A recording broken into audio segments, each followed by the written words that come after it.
Leral 2 TV de mooy jox lii di askan wi xibaar yu leer wér te wóor te teg ko ci màndu day indi li nëbb woon askan wi jox leen ko ci réew mi ak biti réew wax jépp day woddu del topp tey abonné tem boole kook déglu partage tas bépp gox lu ñëw de bum yendu partage tas bépp gox lu ñëw de bum yendu. mbokk yi maa ngi leen nuyu di leen ziar di leen ñaan yéen ñëpp Sénégal ñun ñëpp ñu daje manifester assemblée nationale lu ëpp tuuru nag gaalu def lu teer xoolee nañ ba jël ko xam ne ma su nekk député def ko président assemblée nationale keroog booba assemblée kenn war ko war a nam Sénégal yëpp war nañu wàcc mais ñuy xulli suñu bëri di xoolee tax lan xam ngeen ni buñ la falee député fekk nekkoo ministre nekkoo député nga installé buñ la defee ministre wala premier ministre heure bu ñu dàqee da ngay dellu assemblée nationale mais nga nekk premier ministre ñu fal la député bi fekk ci premier ministre bi ñu war a installé député yi nga ne bëggoo nekk député ndax incompatibilité mooy munoo boole ñaar ñi nga ne député bii ñëw man ci man soxlawuma ko ndax premier ministre laa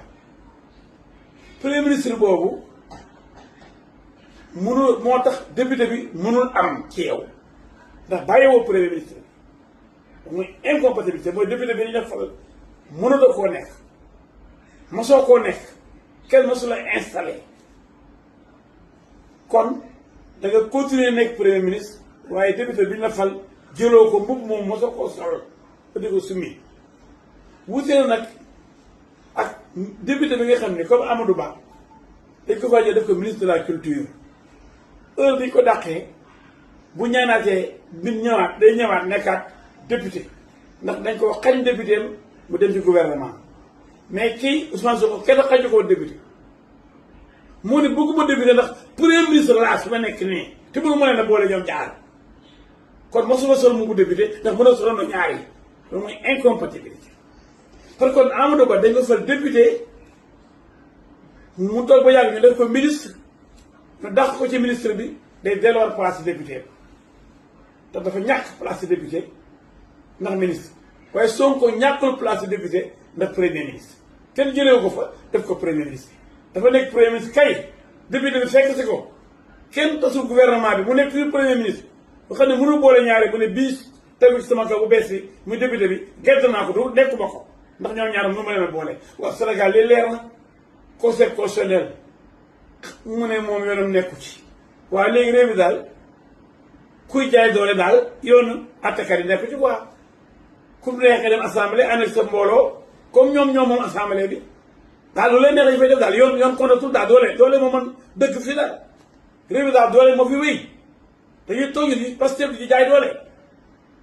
ngay façon député kenn mësul gis yoo xam ni kàcc rek fen rek yàq der rek saaga rek lañ fi nekkee di dem bay attaqué président de la république joxuñu cër kenn waaye lii na ëpp na.